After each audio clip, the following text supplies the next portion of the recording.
போன வாரம் செம்ம வைரலான இந்த வீடியோ எல்லாருமே பார்த்திருப்பீங்க. நிறைய மிடில் கிளாஸ் பசங்க நினைச்சிருக்கலாம் எனக்கெல்லாம் இந்த மாதிரி ஒரு விஷயம் நடக்காதா அப்படின்னு சொல்லிட்டு. கலக்க போவது யாரு, பாலா பிரதர் வந்து ஒரு தம்பிக்கு அன்எக்ஸ்பெக்டடா ஒரு பைக்கை கிஃப்ட் பண்றாரு. உங்களுக்கும் இந்த மாதிரி ஒரு அன்எக்ஸ்பெக்டான விஷயம் நடக்கணும் அப்படின்னா இமீடியட்டா நான் சொல்றேன் இந்த விஷயத்தை ஃபாலோ பண்ண ஆரம்பிங்க. Don't expect anything. ஓகேவா?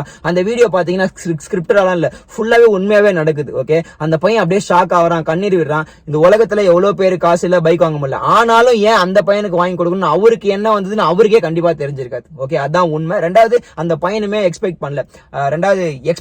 ஓகே, இது நம்ம கிடைக்கும் அப்படின்னு சொல்லிட்டு. அதான் விஷயமே. எக்ஸ்பெக்ட் பண்ணாதீங்க எதையுமே. நீங்க பாட்டில உழைச்சிட்டே இருங்க. உங்களுக்கானது உங்களை தேடி, அது எவ்வளவு பெரிய பொருளா இருந்தாலும் சரி கண்டிப்பா வரும். ஈவன் 2018ல நான் ஃபிட்னஸ் ஜேர்னியை ஸ்டார்ட் பண்றேன். வீடியோ எடுக்கிறதுக்கு ஒரு ஆண்ட்ராய்டு மொபைல் தான் வச்சிருக்கேன், மொக்க கேமரா வச்சிருக்கேன். ஐபோன் இருந்தா நல்லா இருக்கும்னு நினைக்கிறேன். என்னோட ஸ்டூடெண்ட் ஒருத்தவங்க ஐபோன் 6s 50,000 ரூபாய் கொடுத்து எனக்கு கிஃப்ட் பண்றாங்க. ரொம்பவே ஷாக் ஆயிட்டேன். எங்க வீட்டுல எங்க அம்மா அப்பால வாங்கி தர முடியாது, இஎம்ஐ போட்டு வாங்குற அளவுக்கு அப்பா அவ்வளவு சம்பாதிக்கவே இல்லை. ஓகேவா?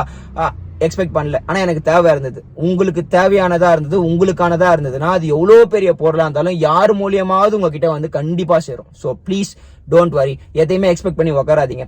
எதனா ஒரு விஷயத்த பயங்கரமா எக்ஸ்பெக்ட் பண்ணி உட்காந்துருக்க உங்க ஃப்ரெண்டுக்கு மச்சான் எதையுமே எக்ஸ்பெக்ட் பண்ணாத, மூவ் ஆன் பண்ணு, உனக்கானதா இருந்தா உனக்கு கண்டிப்பா வரும் அப்படின்னு சொல்லிட்டு அவனுக்கு இந்த வீடியோவை ஷேர் பண்ணுங்க, அவங்கள டேக் பண்ணுங்க.